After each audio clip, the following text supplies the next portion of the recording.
தமிழ்நாடு இதுக்கு முன்னாடியே எத்தனையோ போராட்டங்களை பார்த்திருக்கு. ஆனா அந்த போராட்டம் மாச கணக்குல ரகசியமா திட்டம் போட்டு ஒரே நைட்ல லட்சக்கணக்கான மரங்களை வெட்டி வீழ்த்தி தமிழ்நாட்டையே ஸ்தம்பிக்க வச்ச அந்த போராட்டத்தை உலகமே வியந்து பார்த்துச்சு. ஒரு சமூகத்தோட தலைவரா அக்னி சின்னங்களோட தேர்தல் எதிர்ப்பு பிரச்சாரம் பண்ணிட்டு இருந்தவரை அந்த போராட்டத்துல பத்தி எரிஞ்ச நெருப்பு அரசியல் தலைவரா மாத்துது. ஆபரேஷன் சக்சஸ், பேஷண்ட் டெட் என்பதை போல இந்த பிரம்மாண்ட போராட்டம் வெற்றி பெற்றாலும் அதன் சூத்திரதாரி ராமதாஸ் நினைத்தது நடக்காமல் போனது ஏன்? தலித் ஆசிரியரிடம் பயின்று தலித் உதவியுடன் டாக்டரான ராமதாஸ் வன்னியர் அமைப்புகளை எல்லாம் ஒன்றிணைத்து வன்னியர் சங்கம் தொடங்கியது ஏன்? ஊரிலேயே கைராசியான டாக்டராக இருந்த 5 ரூபாய் டாக்டர் அரசியல் தலைவரானது ஏன்? பாட்டாளி மக்கள் கட்சியின் நிறுவனர் டாக்டர் ராமதாஸ் அவர்களின் வாழ்க்கையில் உள்ள அதிரடி அத்தியாயங்களை சொல்கிறது மிஸ்டர் தலைவர்.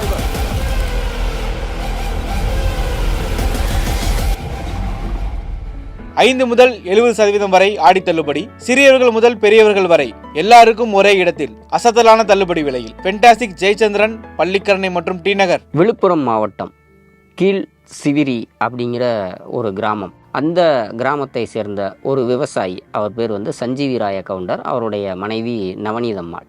இவங்களுக்கு 4 ஆண் குழந்தைகள், 3 பெண் குழந்தைகள்.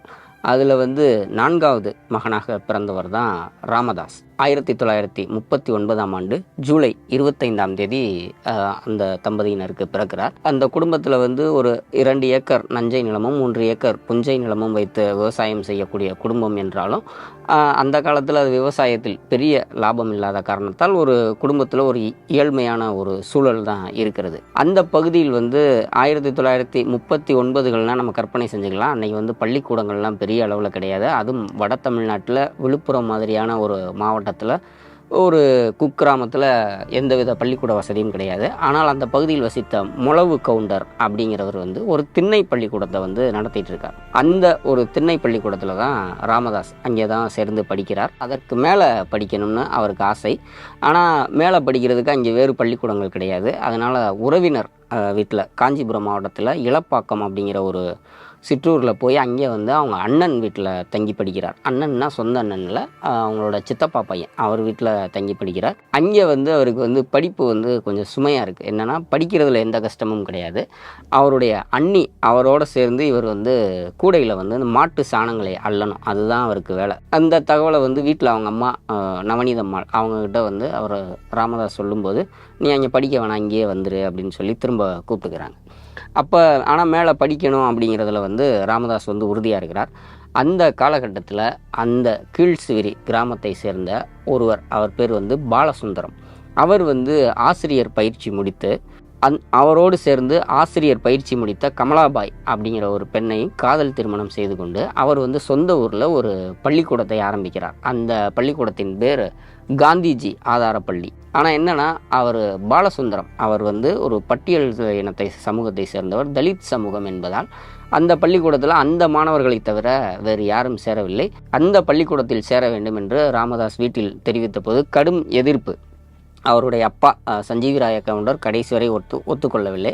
ஆனால் அவங்க அம்மா நவநீதம்மாள்கிட்ட ஓரளவுக்கு அடம் பிடிச்சதுக்கப்புறம் வேறு வழி இல்லாமல் அந்த பள்ளிக்கூடத்தில் போய் சேர்க்கிறாங்க. இதை அவரே குறிப்பிடும்போது, நான் பள்ளிக்கூடம் முடித்து வீட்டிற்கு வந்ததற்கு பிறகு என்னை சட்டை எல்லாத்தையும் கலற்றி வைக்க சொல்லிவிட்டு என் அம்மா தீட்டு கழித்து தான் என்னை வீட்டுக்குள் விடுவார். அந்தளவுக்கு அந்த காலகட்டத்தில் வட தமிழகத்தில் தீண்டாமை கொடுமை நிலவி வந்தது அப்படின்னே ராமதாஸ் குறிப்பிடுறார். அந்த பள்ளிக்கூடம் நடத்தி கொண்டிருந்த பாலசுந்தரம் அவரை அவர் தான் ராமதாஸ் அவர்களை நீங்கள் மேலே படிக்கலாம், நல்லா படிக்கிற, சென்னையில் போய் படி அப்படின்னு சொல்லி அவருக்கு உதவிகளும் செய்கிறார். சென்னையில் எப்படி வர்றாருனா, இங்கே பெரியசாமி வாத்தியார் அப்படிங்கிறவர் சென்னை ராயபுரம் பகுதியில் மீனாட்சிப்பேட்டை அங்கே கண்ணப்ப நாயனார் கழகம் அப்படின்னு ஒரு அமைப்பையும் வைத்துக்கொண்டு கண்ணப்ப நாயனார் பள்ளிக்கூடம் அப்படின்னு வைத்து அவர் நடத்தி கொண்டிருக்கிறார். அவர்கிட்ட சிறுவன் ராமதாஸை சேர்த்து கொள்ளுங்க, படிக்க இவர் நல்லா படிக்கிற பையன், இவரை சேர்த்து கொண்டு உதவும் அப்படின்னு சொல்லி ஒரு கடிதம் எழுதி பாலசுந்தரம் அவர்கள் கொடுத்து விடுறார். அதை கொண்டுட்டு ராமதாஸ் அவர்கள் வரும்போது இங்கே வந்து அவர் பெரியசாமி வாத்தியாரும் ராமதாஸ்கிட்ட வந்து அந்த கேள்விகள்லாம் கேட்டு அவர் சிறப்பாக பதிலளித்ததும் நேரடியாக 6ஆம் வகுப்பில் சேர்த்து கொள்கிறார். இங்கே தங்கி படிக்கிறார். இங்கே வந்து அவர் யார் வீட்டில் தங்கி படிக்கிறார் அப்படின்னு பார்த்தீங்கன்னா அவருடைய சொந்த சகோதரியோட வீட்டில் தங்கி படிக்கிறார். அவங்க வந்து அங்கே தங்கி படிக்கும்போது அவருக்கான உணவு ஏற்பாடுகளை செய்து கொடுத்துட்றாங்க. ஆனால் பள்ளிக்கூடத்திற்கு கட்டணம் கட்டுவது, அந்த தேர்வுக்கான கட்டணங்கள் கட்டுவது, மற்ற உபகரணங்கள் வாங்குவது, இதெல்லாம் வந்து கடும் சிக்கல். இதற்காக வந்து அவர் என்ன பண்ணுறாருன்னா, அங்கே தங்கி படிக்கிற காலகட்டத்திலே சின்ன பசங்களுக்கு இவர் வந்து சொல்லிக் கொடுக்க ஆரம்பிக்கிறார். பெரியசாமி வாத்தியாரிடம் கல்வி கற்றதற்கு பிறகு அதன் பிறகு உயர்நிலை கல்வி அதற்கு வந்து முத்தையால்பேட்டை அங்கே இருக்கக்கூடிய ஒரு பள்ளிக்கூடத்தில் சேர்ந்து அங்கே படிக்க ஆரம்பிக்கிறார். அங்கே இருக்கக்கூடிய தமிழாசிரியர்கள் புலவர் மாரிமுத்து என்பவரும் புலவர் சீனிவாசன் என்பவரும் அவர் வந்து அவங்களுக்கு கொடுக்கக்கூடிய புத்தகங்களை வந்து இந்த மாணவர் ராமதாஸ்கிட்ட கொடுத்து இதை வந்து படி அப்படின்னு சொல்கிறாங்க. அங்கேயும் அவர் சிறப்பாக படிக்கிறார். அங்கே படிக்கும்போதும் பார்த்தீங்கன்னா அவருக்கு வந்து அந்த தலித் சமூகத்தை சேர்ந்த ஒரு நண்பர் தான் அதிக உதவி பண்ணுறார். அந்த நண்பருடைய பெயர் வந்து பன்னீர்செல்வம். அவர் வந்து தினமும் வந்து இவருக்கு மதிய வேளையில் இவர் சாப்பிடாமல் இந்த ராமதாஸ் வந்து சாப்பிடாமல் இருக்கிறதை கவனித்து அவரே டிஃபன் பாக்ஸில் அதிகமான ஒரு உணவை எடுத்து கொண்டு வந்து தினமும் கொடுக்குறார்.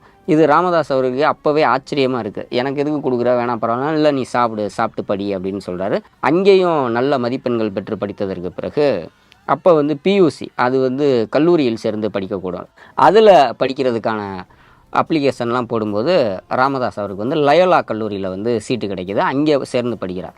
ஆனால் அங்கே சேர்ந்து படிக்கும்போதே அங்கே செலவுகள் ஜாஸ்தியாக இருக்கும். அப்படிங்கும்போது சில பேர் வந்து என்ன ஆலோசனை சொல்கிறாங்கன்னா, MC ராஜா ஹாஸ்டல் தங்கும் விடுதி, மாணவர் தங்கும் விடுதி அப்படின்னு அந்த காலத்தில் ரொம்ப ஃபேமஸ்ஸு. அங்கே வந்து தலித் மாணவர்களுக்கு மட்டுமல்ல 20% மாற்று சமூக மாணவர்களுக்கும் வந்து தங்கி படிக்கலாம். அதற்கு வந்து வாய்ப்பு இருக்குது. நீ வந்து அங்கே விண்ணப்பித்தால் நீ நல்லா படிச்சிருக்க, உன்னுடைய மார்க்கெலாம் வந்து பார்த்துட்டு அங்கே இடம் கிடைக்கும் அப்படின்னு சொல்கிறாங்க.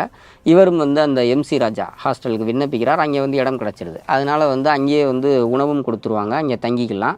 அந்த லயோலா கல்லூரியில் பியூசி படிப்பை முடித்ததற்கு பிறகு ராமதாஸ்க்கு வந்து புலவராகணும் அப்படிங்கிறது தமிழ் மேலே இருந்த அந்த ஒரு விருப்பம்.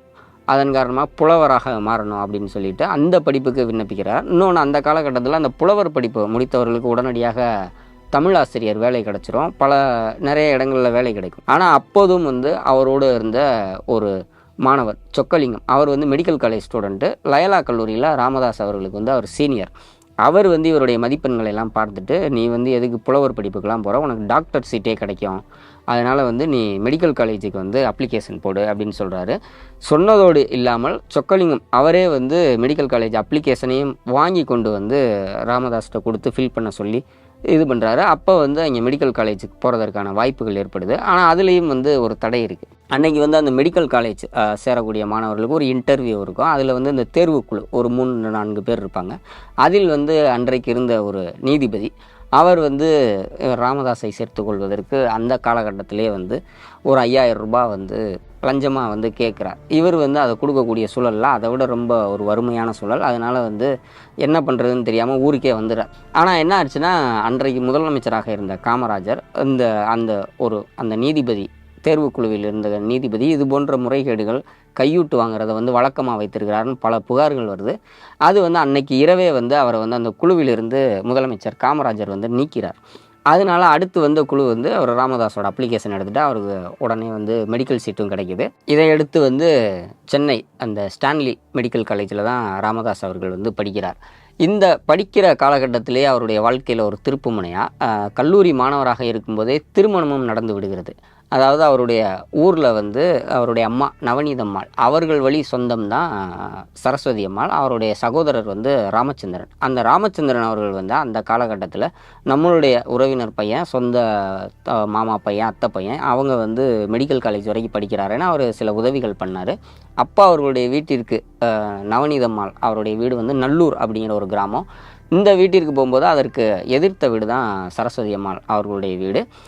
2 பேரும் உறவினர்களாக இருந்தாலும் அது ஒரு காதல் திருமணம். படித்து முடிப்பதற்கு 6 மாதங்களுக்கு முன்பே அவருக்கு வந்து திண்டிவனம் அரசு மருத்துவமனையில் டாக்டராக வேலை கிடச்சிது. அது என்னன்னா, அப்போ வந்து டாக்டர்கள் வந்து நிறைய பற்றாக்குறை. அதனால் மெடிக்கல் காலேஜில் படித்து அவங்க முடிக்கிறதுக்கு 6 மாதத்துக்கு முன்னாலே அவங்க எங்கெங்கே போஸ்டிங் அப்படிங்கிறத வந்து நிர்ணயம் பண்ணி அந்த அப்பாயின்மெண்ட் ஆர்டர் கொடுக்கப்பட்டுரும். அதுபோல் வந்து ராமதாஸ் அவர்களுக்கும் வந்து அவருடைய சொந்த ஊரான அந்த திண்டிவனம் மாவட்டத்தில் அரசு மருத்துவமனையிலேயே வந்து வேலையும் கிடைத்து விடுகிறது. அங்கே போய் ஜாயின் பண்ணுறார். திண்டிவனம் அந்த அரசு மருத்துவமனையில் அன்னைக்கு வந்து ராமதாஸ் அவர்களையும் சேர்த்து வந்து 3 மருத்துவர்கள், 2 பேர் வந்து ரொம்ப சீனியர். இவர் தான் வந்து அப்போ படித்து முடிச்சுட்டு உடனே போய் சேர்ந்த ஒரு இளம் மருத்துவர். அதோடு வந்து அந்த மக்களோட வந்து நல்லா பேசி பழகி அவங்களுக்கு வந்து அந்த ட்ரீட்மெண்ட் பார்க்குறதுனால இவர்கிட்ட தான் வந்து பார்க்குறதுக்கு பெரும்பாலான மக்கள் வந்து விரும்புகிறாங்க. அதோட இளம் டாக்டர், சின்ன டாக்டர் அப்படின்னு இவருக்கு அந்த காலகட்டத்தில் ஒரு பேர் உருவாகுது. அந்த ஒரு 3 ஆண்டுகள் வந்து அப்படி மக்களோட சேர்ந்து மக்களுடைய அந்த உடல் உபாதைகள் மட்டுமல்ல, அவங்களுடைய பின்புலம் இதெல்லாம் பேசி ஓரளவுக்கு அவங்களுக்கு வந்து ஆறுதல் அளித்து சிகிச்சை அளிக்கக்கூடிய ஒரு நல்ல மருத்துவராக இருக்கிறனால இவருடைய புகழ் அந்த திண்டிவனம் பகுதி மற்ற மாவட்டங்கள்லேயும் மெல்ல பரவுது. திண்டிவனம் அரசு ஹாஸ்பிட்டலில் ஒரு டாக்டர் இருக்கார், சின்ன டாக்டர், அவரை போய் பாருங்கள், அவர் பார்த்தாலே நல்லாயிரும், குணமாயிரும் அப்படிங்கிற ஒரு பேரும் கிடைக்குது. இதெல்லாம் புரிஞ்சுக்கிட்டு இவர் வந்து தனியாக ஒரு 3 ஆண்டுகள் கழித்து தனியாகவே வந்து அந்த திண்டிவனம் பிரதான சாலை ரயில் ரோடு கிராசிங் ஆகும், அதற்கு பக்கத்திலே வந்து அவருடைய மனைவி சரஸ்வதி அம்மாள் அவங்க பேரில் வந்து ஒரு கிளினிக்கை வந்து தொடங்குறார். அது தனியாக வந்து தொடங்குறாரு. கவர்மெண்ட் வேலையை ரிசைன் பண்ணிடுறாரு. இப்போ அந்த தனி கிளினிக் நடத்தும் போதும் வந்து இவர்கிட்ட ஃபீஸ் அப்படிங்கிறது வந்து 3 ரூபா தான் அதிகபட்சம். கடைசியாக வந்து அவர் அந்த ப்ராக்டிஸில் நீண்ட நாட்களாக 3 ரூபாய் தான் வந்து வாங்குறாரு. அது கூட வந்து அவர் ஃபீஸாக கேட்காம அவருடைய டேபிளில் ஒரு சைபால் டப்பாவை வந்து அவர் டேபிள்லேயே வச்சுருப்பார். அதில் வந்து ட்ரீட்மெண்ட் பார்த்துட்டு போகிறவங்க அவங்க எவ்வளோ முடியுமோ அவ்வளோ வந்து அந்த சைபால் டப்பாவில் போட்டு போகணும் அப்படிங்கிற மாதிரி தான் வச்சுருந்துருக்கார். இவராக ஃபீஸுன்னு எதுவும் கேட்குறதில்ல. அதோடு சேர்த்து அந்த காலகட்டத்தில் வந்து இந்த அயன் டிஃபிஷியன்சி, இந்த இரும்புச்சத்து குறைபாடு காரணமாக பேதி நோய் வந்து பல பேருக்கு ஏற்படும். அது வந்து மரணத்தில் போய் முடியும். தொடர்ந்து 4 நாட்கள் 5 நாட்கள் கால்ரா மாதிரி. பட் அந்தளவுக்கு பாதிப்பு இல்லைனாலும் அது தொற்று நோயாக இல்லைனாலும் அந்த இதுவும் வந்து ஓரளவுக்கு மரணத்தை கொண்டு வரக்கூடிய நோய் தான். அந்த காலகட்டத்தில் அதற்கு சரியான மருந்தை கொடுத்து அது ஒரு இன்ஜெக்ஷன் போட்டு அதை நிறுத்துகிற ஒரு வேலையை வந்து டாக்டர் ராமதாஸ் தான் வந்து செய்கிறார். அதனால் வந்து திண்டிவனத்தில் இவர் வந்து கிளினிக் வைத்திருந்தாலும் இவருடைய புகழ் அப்படிங்கிறது எங்கேயாவது வட மாவட்டங்களில் எங்கே யாருக்காவது இந்த பேதி வந்து ஒரு மாதிரி ஆபத்தான சூழல் வந்தால் நீங்கள் வந்து திண்டிவனத்துக்கு போங்க, அங்கே ஒரு டாக்டர் இருக்கார், அவர்கிட்ட போய் பார்த்தீங்கன்னா தான் இது சரியாகும், வேறு யாருக்கும் இதை பற்றி எதுவும் தெரியாதுன்னு சொல்கிற அளவுக்கு புகழாயிடுது. அதன் பிறகு ஒரு கடைசியாக அந்த ப்ராக்டிஸ்லேருந்து விலகிற காலகட்டத்தில் 5 ரூபா வரைக்கும் கட்டணம் வந்திருந்தது. அதனால் அவருக்கு வந்து இப்போவும் வந்து திண்டிவனம் பகுதியில் வந்து அந்த பழைய ஆட்கள்கிட்ட கேட்டால் 5 ரூபா டாக்டர் அப்படின்ற சொல்லக்கூடிய ஒரு பேரை வந்து சம்பாதித்து வைத்திருக்கிறார். அதோட கைராசியான டாக்டர் அப்படிங்கிற பேரையும் அவர் சம்பாதித்து வைத்திருந்தார். 1880கள் காலகட்டத்தில் ஆதி நாராயணசாமி நாயக்கர், சோலை நாயக்கர், முத்துச்சாமி நாயக்கர், வேலாயுதம் நாயக்கர், பச்சையப்பன் நாயக்கர், தியாகராய நாயக்கர் இவங்கெல்லாம் வந்து அந்த வன்னியர் சமூகங்களுக்காக சின்ன சின்ன அமைப்புகளை, சின்ன சின்ன சங்கங்களை ஏற்படுத்தி தொடர்ந்து செயல்பட்டு தான் வந்தாங்க. ஆனால் அந்த சங்கங்களுடைய பணிகள் வந்து மிகப்பெரிய மாற்றத்தை வந்து அந்த மக்களுக்கு கொண்டு வந்தது, மிகப்பெரிய நன்மைகளை கொண்டு வந்ததுனா இல்லை. அது ஒரு தொண்டு நிறுவனம் மாதிரியும் அந்தந்த பகுதிகளில் இருக்கக்கூடிய வன்னியர்களை ஒருங்கிணைப்பதற்கான ஒரு சின்ன சின்ன அமைப்புகளாகவும் தான் செயல்பட்டது. இவர்களுக்கு பிறகு அரசியல் அப்படின்னு பார்த்தீங்கன்னா நம்ம எல்லோருக்கும் தெரியும். அந்த ராமசாமி படையாட்சியார், கோவிந்தசாமி படையாட்சியார், மாணிக்கவேலு நாயக்கர் இவங்கெல்லாம் வந்து தனித்தனி அரசியல் கட்சிகள், உழவர் உழைப்பாளர் கட்சி, காமன்வெல்த் கட்சி, இந்த மாதிரி சில கட்சிகளை தொடர்ந்து நடத்தினாலும் அதை மிகப்பெரிய ஒரு சக்தி மிக்க அரசியல் கட்சிகளாகவோ அமைப்புகளாகவோ அவங்க மாற்றலை. ஒரு காலகட்டத்தில் அவங்கெல்லாம் என்ன பண்ணுறாங்கன்னா காங்கிரஸோட கரைந்து போயிடுறாங்க, இல்லை வந்து கட்சியை கலைத்து விட்டு திமுக, அண்ணா திமுக அந்த பக்கம் அவங்களுடைய கவனம் சிதறுது. இந்த மாதிரியே போய்கிட்டு இருக்கு. இதனால் வந்து அந்த வட தமிழ்நாட்டில் இருந்த வன்னிய சமூக மக்களுக்கு மிகப்பெரிய அவங்களுடைய வாழ்க்கையில் மாற்றம் வரல. குறிப்பாக திண்டிவனம் பகுதியில் ஏகே நடராசன் அவரை தான் வந்து வன்னியர் குரு அப்படின்னு வந்து சொல்லுவாங்க.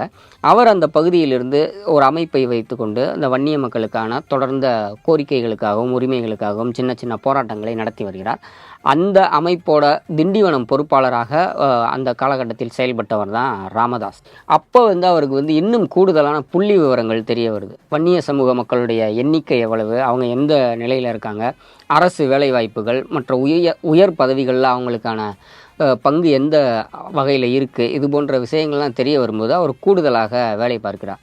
அதுபோல் வந்து அந்த காலகட்டத்தில் வந்து அவர் வந்து ஒரு தன்னுடைய அந்த டாக்டர் ப்ராக்டிஸில் இன்னொன்று வச்சுருந்தார். நான் வாரத்தில் வந்து ஒரு 4 நாள் கிளினிக்கை பார்ப்பார். மீதம் மற்ற 3 நாட்கள் வெள்ளி சனி ஞாயிறு அந்த 3 நாட்கள் வந்து வட தமிழ்நாட்டில் இருக்க கிராமங்களுக்கு போய் அந்த மக்கள்கிட்ட விழிப்புணர்வு ஏற்படுத்துவது, கல்வியின் அவசியத்தை வந்து சொல்வது, சுகாதாரத்தின் அவசியத்தை சொல்வது, அந்த குழந்தைகளுக்கு வந்து உட்கார வச்சு பாடம் சொல்லி கொடுப்பது, அவங்கள குளிக்க வைத்து நகம் வெட்டி விடுவது, இப்படி தான் இருக்கணும் அப்படிங்கிற சில ஒழுக்கங்களை கற்பித்து அந்த மக்களுடைய விழிப்புணர்வையும் ஏற்படுத்திக்கிட்டு இருந்தார். அப்போ வந்து ஏகே நடராசன் அவர் நடத்தின அந்த வன்னியர் சமூக அந்த அமைப்பு வந்து அதில் வந்து அவரால் வந்து தீவிரமாக செயல்பட முடியல. ஏன்னா அவர் டர்போ நிறுவனத்தில் வந்து ஒரு முக்கியமான பொறுப்பில் இருந்தார். அதனால் போராட்டங்களில் அவர் வந்து ரொம்ப தீவிரமாக கலந்து கொள்ள முடியாதது, நிறைய போராட்டங்களை ஒருங்கிணைக்க முடியாத சூழல்லாம் இருந்தது.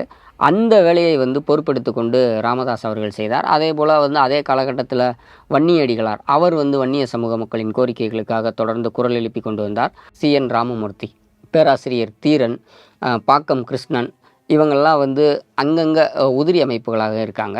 இப்படி வந்து வட தமிழ்நாட்டில் ஒரு 28 வன்னியர் சங்க அமைப்புகள் வந்து ஆங்காங்கே செயல்பட்டு கொண்டிருக்கிறது. இதை அடுத்து வந்து ராமதாஸ் அவர் என்ன செய்கிறார்னா, அந்த 28 உதிரி அமைப்புகளாக செயல்பட்ட வன்னியர் சங்க நிர்வாகிகள் அனைவரையும் தன்னுடைய வீட்டிற்கு, திண்டிவனத்தில் உள்ள தனது வீட்டிற்கு அழைத்து அவர்களோடு ஒரு பேச்சுவார்த்தை நடத்தி, உதிரி அமைப்புகளாக நாம் செயல்பட வேண்டாம், வன்னியர் சங்கம் என்ற பெயரில் ஒற்றுமையாக ஒரே அமைப்பாக செயல்பட்டால்தான் வலுவான அமைப்பாக திகழ முடியும் என்று ஒரு கருத்தை முன்வைக்கிறார். அதன் பிறகு அந்த ஒரு பேச்சுவார்த்தை முடிந்து வன்னியர் சங்கம் அப்படிங்கிற அமைப்பு 1980ஆம் ஆண்டு ஜூலை 7ஆம் தேதி அமைக்கப்படுகிறது.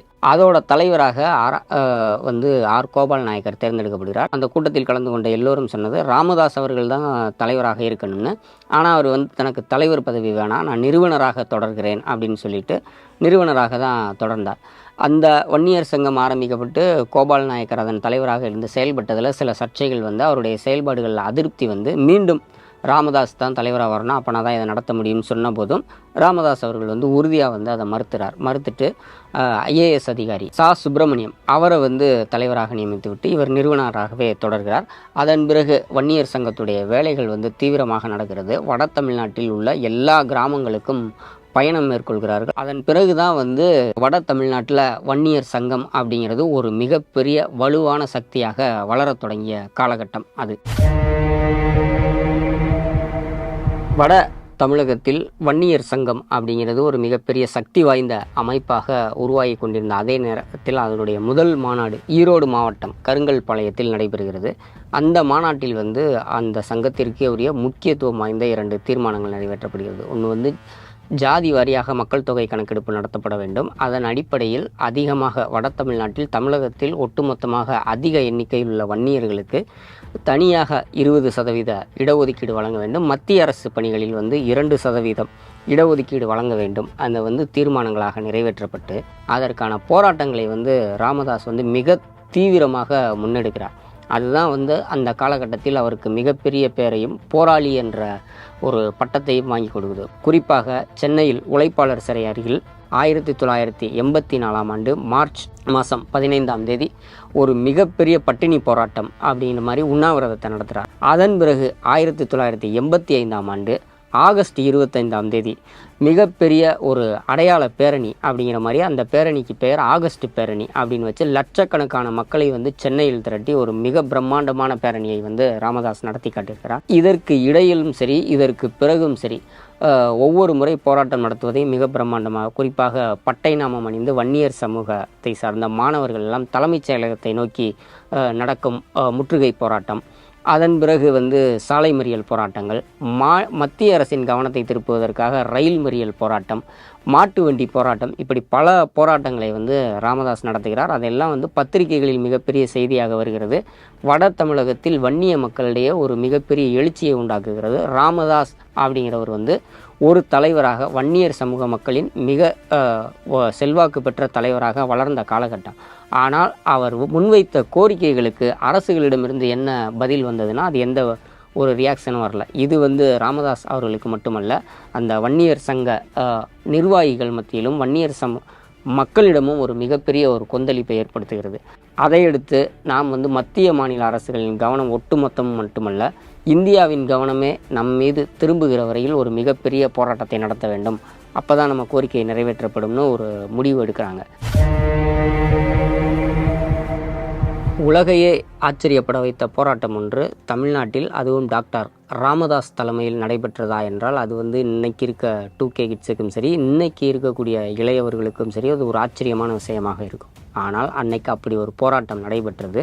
அது வந்து வட தமிழ்நாடு தென் தமிழ்நாடு என்ற அந்த 2 பகுதிகளை வந்து தனித்தனியாக துண்டித்து போட்டது. அதோடு வந்து அந்த போராட்டத்தின் வடிவம் வந்து ஒட்டுமொத்த இந்தியாவையும் மிரள வைத்தது. யார் ராமதாஸ், வன்னியர் சங்கம்னா என்ன அப்படின்னு பார்க்குற அளவுக்கு அது ஒரு மிகப்பெரிய ஒரு அதிர்வலைகளை ஏற்படுத்தியது. அமெரிக்க பத்திரிகைகளில் அந்த செய்தி வெளியானது. அந்த அளவிற்கு வட தமிழகம் முழுவதும் மரங்களை வெட்டி போட்டும் வட தமிழகத்தில் இருந்த குடிசைகள் கொளுத்தப்பட்டும் மிகப்பெரிய ஒரு கலவர காட்சியாக அந்த போராட்டம் நடைபெற்றது. போராட்டத்தின் வடிவம் என்பது 7 நாள் தொடர் சாலை மறியல். அதைத்தான் வந்து வன்னியர் சங்கம் வந்து தீர்மானிக்கிறாங்க. எந்த தேதியில் தொடங்கலாம் என்பதை வந்து முடிவெடுப்பதற்காக திருநெல்வேலி மாவட்டம் குற்றாலத்தில் வன்னியர் சங்கத்துடைய பொதுக்குழு கூடி முடிவெடுக்கிறது. அந்த பொதுக்குழுவில் வந்து எந்த தேதியை அவர்கள் வந்து போராட்டம் தொடங்குவதற்கான நாளாக தேர்ந்தெடுக்கிறார்கள் என்றால் செப்டம்பர் 17. செப்டம்பர் 17 என்பது பெரியாருடைய பிறந்தநாள். தன்னுடைய வாழ்நாள் முழுவதும் சமூக நீதிக்காக குரல் கொடுத்த பெரியாரின் பிறந்த நாளில் இந்த போராட்டத்தை தொடங்குவதே மிக பொருத்தமாக இருக்கும் அப்படின்னு சொல்லி வன்னியர் சங்கத்தோட பொதுக்குழு முடிவு செய்து செப்டம்பர் 17 அதற்கான தேதியாக குறிக்கிறது. அதே காலகட்டத்தில் எம்ஜிஆரும் தன்னுடைய மருத்துவ சிகிச்சைக்காக அமெரிக்கா போயிடுறார். அதனால் இங்கே வந்து பொறுப்பு முதலமைச்சராக வந்து நாவலர் நெடுஞ்செழியன் தான் இருக்கா. காவல்துறை வந்து 7 நாள் சாலை மறியல் போராட்டம்ன்றது வன்னியர் சங்கம் பிளான் பண்ணுறாங்க. அதை அவங்க ஆரம்பிக்கிற அன்னைக்கு நம்ம கட்டுப்படுத்திடலாம், அது 7 நாட்கள் நீடிக்காது, ஒரே நாளில் வந்து அதை முடிவுக்கு கொண்டு வந்து விடலாம். அதன் முன்பு போராட்டம் தொடங்குவதற்கு 1 வாரத்திற்கு முன்பே வன்னியர் சங்கத்தில் முக்கியமான நிர்வாகிகளை கைது செய்து விடலாம் அப்படின்ற ஒரு எண்ணத்தோடு இருக்காங்க. இதையெல்லாம் முன்கூட்டியே கணித்துவிட்ட ராமதாஸ் அவர்களும் அந்த வன்னியர் சங்க நிர்வாகிகளும் போராட்டம் தொடங்குவதற்கு ஒரு 10-15 நாட்களுக்கு முன்பே அவர்கள் வந்து தலைமறைவாகிறாங்க. ஒவ்வொருவரும் தலைமறைவாகி ஒவ்வொரு கிராமத்திலையும் வயல்கள்லையும் கரும்பு காடுகள்லையும் முந்திரி காடுகள்லையும் பதுங்கி இருந்து போராட்டத்திற்கான திட்டங்களை வந்து வகுத்து கொண்டே இருக்கிறார்கள். வன்னியர் சங்கம் வந்து அந்த போராட்டத்தை வந்து ஏதோ சாலைகளில் கூடி நடத்துவது என்பதற்கு மட்டும் தீர்மானிக்கவில்லை. சாலைகள் அனைத்தும் ஸ்தம்பித்து போக வேண்டும் என்றதில் உறுதியாக இருக்காங்க. அதையொட்டி அவங்க வந்து செப்டம்பர் 16ஆம் தேதியே பல ஊர்களில் பல சாலைகள், பிரதான சாலைகள் இருக்கக்கூடிய மரங்கள் வந்து முக்கால்வாசி மரத்தை வந்து இரவே வந்து அறுத்து வச்சிடுறாங்க. போராட்டம் தொடங்கிய செப்டம்பர் 17ஆம் தேதி அந்த மீதமுள்ள அதையும் வந்து அறுத்து அந்த மரங்களை வந்து சாய்த்து சாலைகளில் போட்டுறாங்க. ஒரு மரம் சாலையில் இன்னைக்கு கடந்தாலே வந்து அது எவ்வளவு போக்குவரத்து இடைஞ்சலை ஏற்படுத்தும்னு தெரியும். அன்றைக்கு வந்து வெட்டி வீழ்த்தப்பட்ட மரங்கள் வந்து கணக்கே கிடையாது. டாக்டர் ராமதாஸ் அவர்களை பொறுத்தவரை அவர்கிட்ட தொடர்ந்து இந்த கேள்வியை கேட்கும்போது அவர் என்ன சொல்லுவார்னா, சில 100 மரங்கள் தான் வெட்டி வீழ்த்தப்பட்டது, நாங்களே கணக்கெடுத்தோம் அப்படின்னு சொல்லுவாங்க. ஆனால் அன்றைக்கு அதற்கான ஆதாரங்கள் வந்து அந்த புகைப்படங்கள் அமெரிக்க பத்திரிகைகள்லேயே வெளியானது. அது வந்து ஒரு பிரம்மாண்ட திரைப்படத்தில் வர்ற கிராஃபிக்ஸ் காட்சி மாதிரி இருக்கும். மேலேருந்து அந்த படம் எடுக்கப்பட்டிருக்கும். சாலை முழுதும் வந்து வெறும் வெட்டி வீழ்த்தப்பட்ட மரங்களின் காட்சியை தவிர வேறு எதுவுமே இருக்காது. ஒரு பக்கம் மரங்கள் வெட்டி வீழ்த்தப்பட்டு தமிழகம் முழுவதும் போக்குவரத்து வந்து முற்றிலுமாக துண்டிக்கப்பட்டு விட்டது. சவுத்திலிருந்து மட்டுமல்ல, கொங்கு மண்டலத்திலிருந்தோ மேற்கு மண்டலத்திலிருந்தோ டெல்டாவிலிருந்தோ எந்த வாகனங்களும் வட தமிழகத்திற்குள் நுழைய முடியாத சூழல், வட தமிழகத்திலிருந்து யாரும் வெளியே போக முடியாத ஒரு சூழலை ஏற்படுத்திட்டான். அப்போ தான் வந்து போலீஸுக்கே வந்து எவ்வளவு பெரிய பிழை நடந்துருச்சுன்னு புரியுது.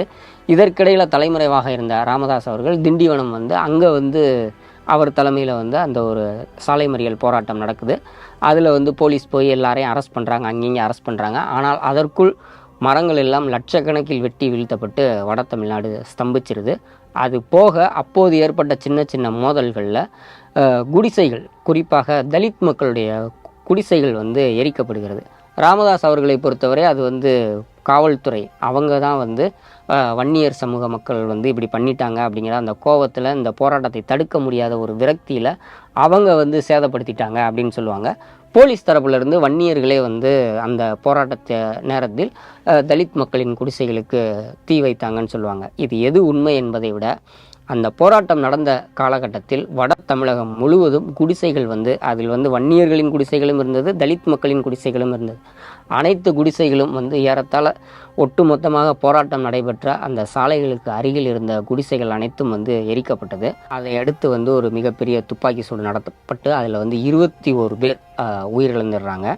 அதுபோக கைது செய்யப்பட்டவர்கள் எண்ணிக்கைன்னு பார்த்தீங்கன்னா ஒரு 18,000 20,453 பேர் வரை வந்து கைது செய்யப்பட்டாங்க. இப்படி போராட்டம் நடந்து 21 பேர் உயிரிழந்து, பல குடிசைகள் எரிக்கப்பட்டு, மரங்கள் வெட்டி வீழ்த்தப்பட்டு, அது மிகப்பெரிய இதானா கூட எம்ஜிஆர் அவர்கள் அதன் பிறகு அப்போ ட்ரீட்மெண்ட்டில் அமெரிக்காவில் இருந்த அவர் அங்கே இருந்தே என்ன சொல்கிறாருன்னா, நான் தமிழகம் வந்ததும் வன்னியர் சங்க நிர்வாகிகளையும் டாக்டர் ராமதாஸையும் சந்தித்து ஆலோசனை நடத்தி இதற்கு ஒரு உரிய தீர்வை வந்து கொண்டு வருவேன் அப்படின்னு அவர் அங்கிருந்து ஒரு வாக்குறுதி கொடுக்குறார். ஆனால் இதே நேரத்தில் அந்த செப்டம்பர் 17 என்பது மற்றொரு அரசியல் கட்சிக்கு பிரதானமான ஒரு முக்கியமான நாள். அது வந்து திமுகவுக்கு வந்து அந்த செப்டம்பர் 17, 15, 16, 17 3 நாட்களும் முப்பெரும் விழா அப்படின்னு அவங்க ஒவ்வொரு வருடமும் கொண்டாடுவாங்க. இந்த தொடர் சாலை மறியல் போராட்டம் நடந்தபோது திமுகவின் முப்பெரும் விழான்றது இன்னும் முக்கியத்துவம் வாய்ந்ததாக இருந்தது. காரணம், அப்போ தான் வந்து இங்கே தேனாம்பேட்டையில் உள்ள அறிவாலயத்தை வந்து கலைஞர் வந்து தமிழ்நாடு முழுவதும் நிதி வசூல் செய்து தனி கட்டிடமாக திமுகவிற்கான தலைமை அலுவலகம் அண்ணா அறிவாலயம்ன்ற கட்டடத்தை கட்டி செப்டம்பர் 17 தான் அண்ணா அறிவாலயத்தை வந்து திறப்பு விழா வந்து கலைஞர் வந்து குறித்து வைத்திருந்தார். நிச்சயமாக வன்னியர் சங்கம் டாக்டர் ராமதாஸ் தலைமையில் போராட்டம் நடத்தினால் அது ரொம்ப வீரியமாக தான் இருக்கும் அப்படிங்கிறத கலைஞர் வந்து புரிஞ்சுக்கிட்டு அப்போ 17ஆம் தேதியே வந்து அறிவாலய கட்டிடத்தை திறப்பு விழா முடித்து தொண்டர்களை வந்து சொந்த ஊருக்கு அனுப்புனா இவங்களால் ஒன்றும் ஊருக்கு போய் சேர முடியாது.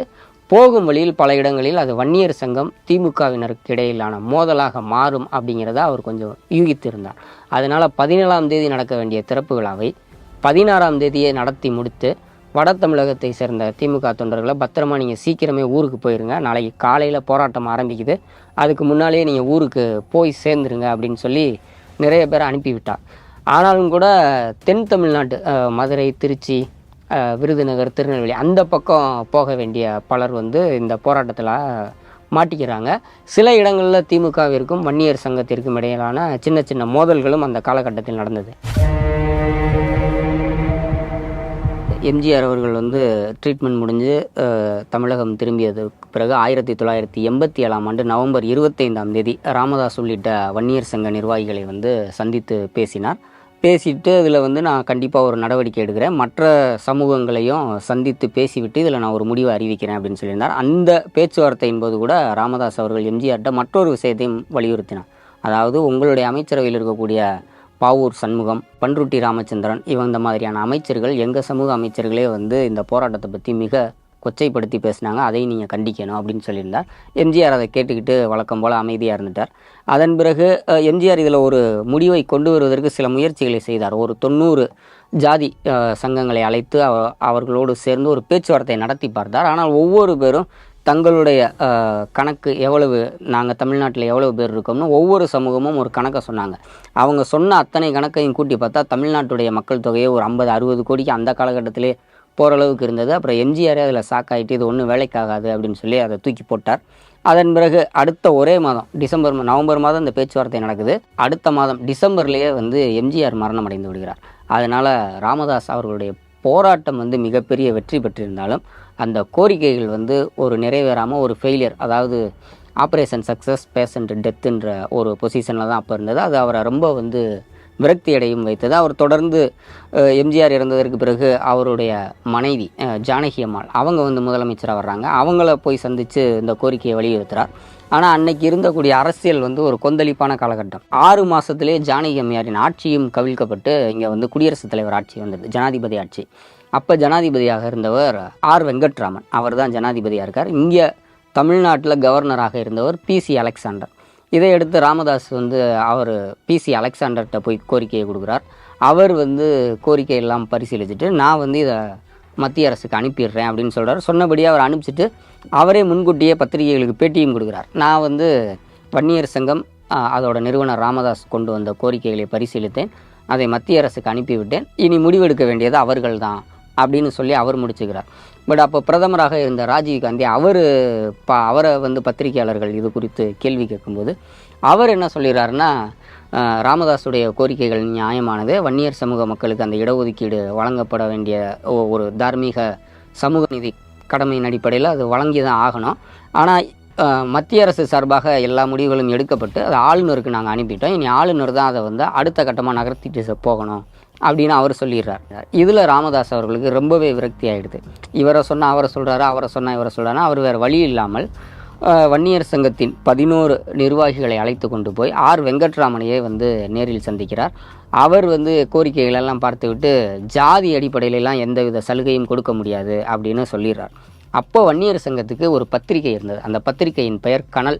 அந்த பத்திரிகையில் ஜனாதிபதி வெங்கட்ராமனின் பதிலை அடுத்து ராமதாஸ் வந்து ஒரு தலையங்கம் எழுதுகிறார். அதில் வந்து என்ன, ஜனாதிபதியா சனாதனவாதியா அப்படின்னு எழுதி, ஒரு மக்களோட அடிப்படை உரிமைகள் கூட வந்து புரிஞ்சிக்க முடியலை, இவர் எப்படி ஒரு ஜனாதிபதியாக இருக்க முடியும், இவர் சனாதன தர்மத்தை பின்பற்றுகிறவராக இருக்கிறார், இவருக்கு எல்லாம் புரியாதுன்னு ஒரு கடுமையாக தாக்கி எழுதுகிறார்.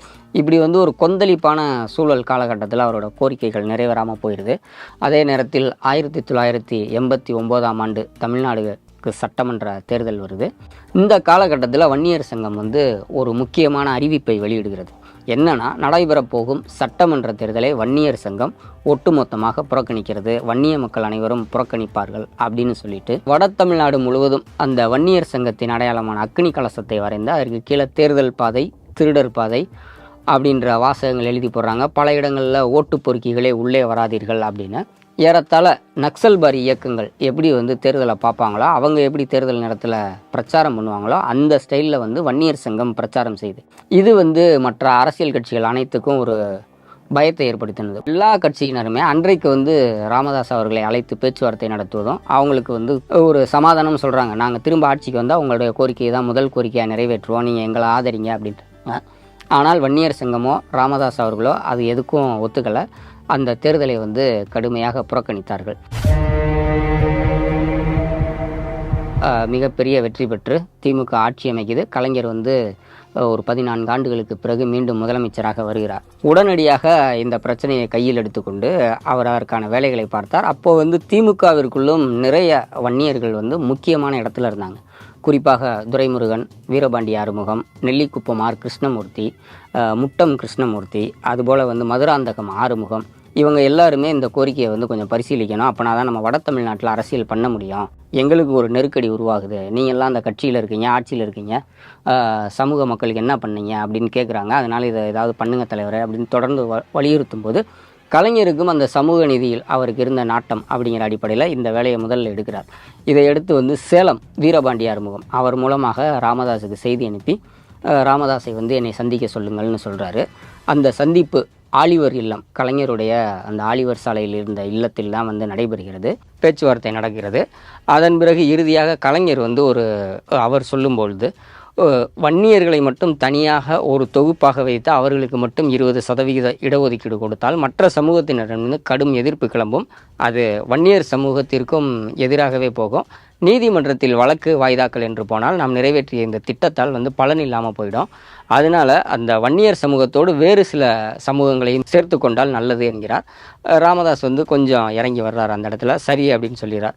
அதன் பிறகு தமிழகம் முழுவதும் வன்னியர்களைப் போல் பிற்படுத்தப்பட்டவர் என்ற பிரிவில் அந்த பிற்படுத்தப்பட்டவர்களில் வந்து 202 சாதிகள் இருக்கிறது. அந்த 202 சாதிகளில் மிகவும் பிற்படுத்தப்பட்ட பின்தங்கிய நிலையில் இருக்கும் சமூகங்களை வந்து தனியாக பிரித்து கேட்கிறார். அது தமிழகம் முழுவதும் ஆய்வு நடந்து அதில் வந்து ஒரு 107 சாதிகளை வந்து தனியாக பிரிக்கிறாங்க.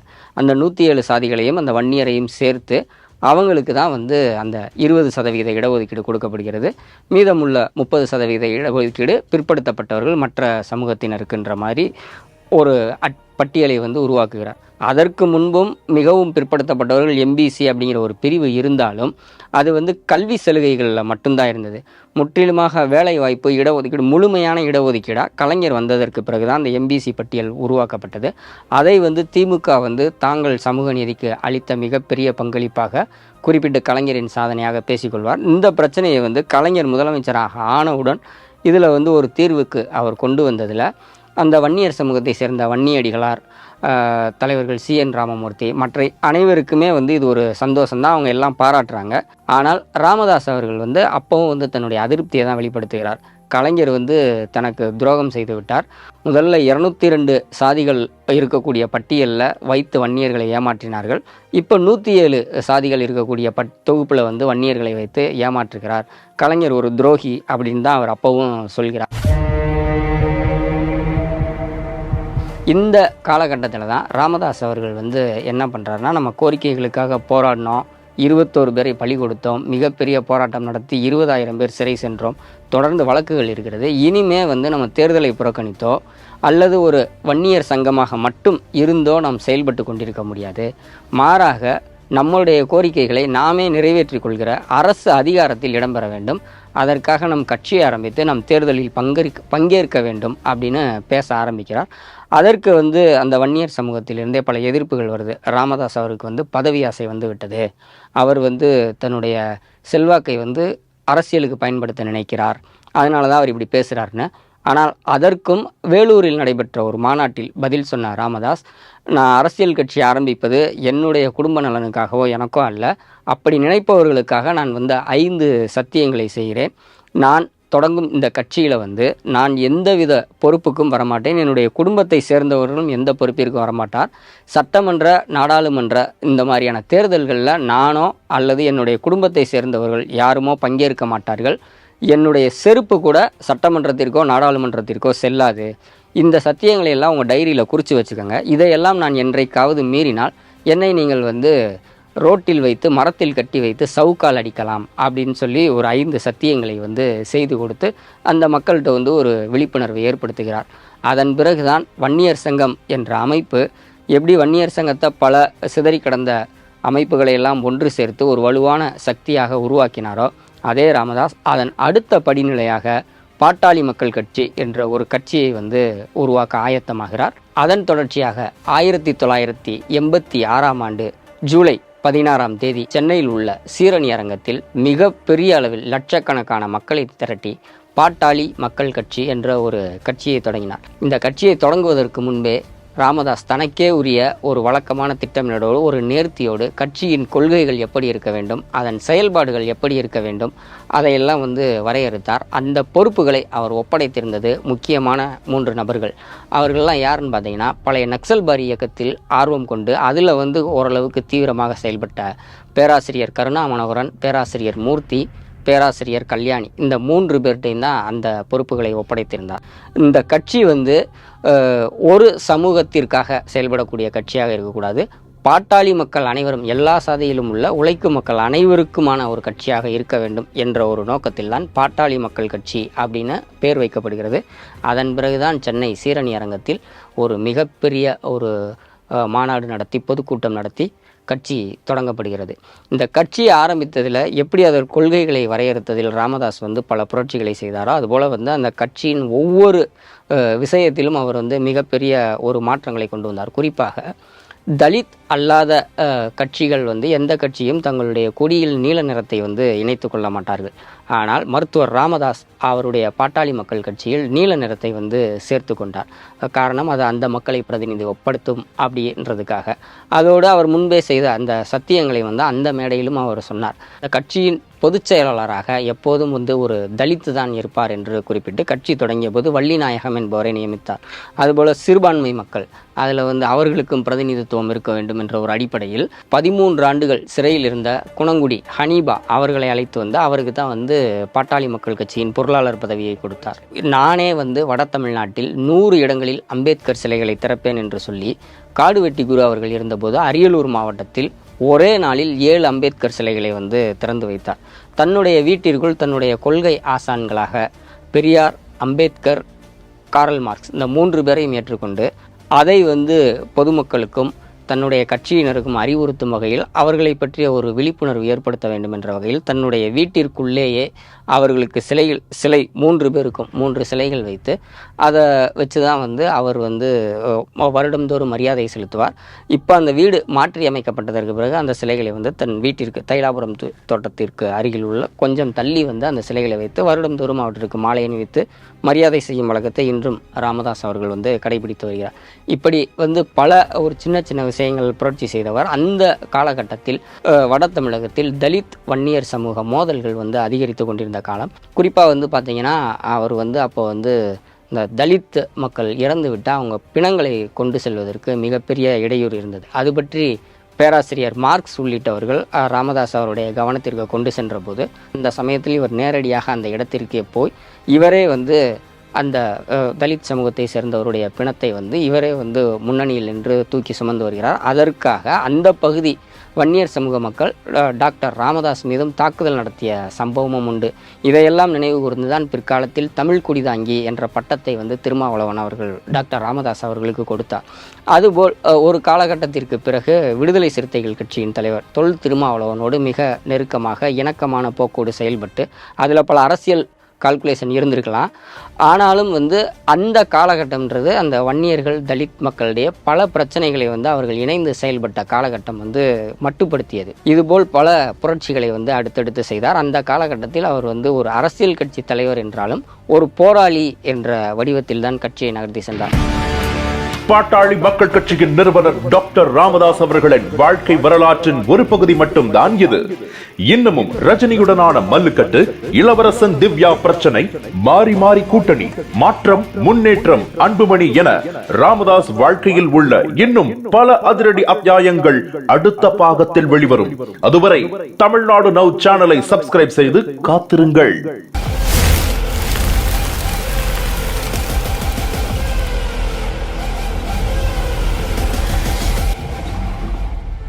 5 முதல் 70% வரை ஆடி தள்ளுபடி. சிறியவர்கள் முதல் பெரியவர்கள் வரை எல்லாருக்கும் ஒரே இடத்தில் அசத்தலான தள்ளுபடி விலையில். பென்டாஸ்டிக் ஜெயச்சந்திரன், பள்ளிக்கரணை மற்றும் டி நகர்.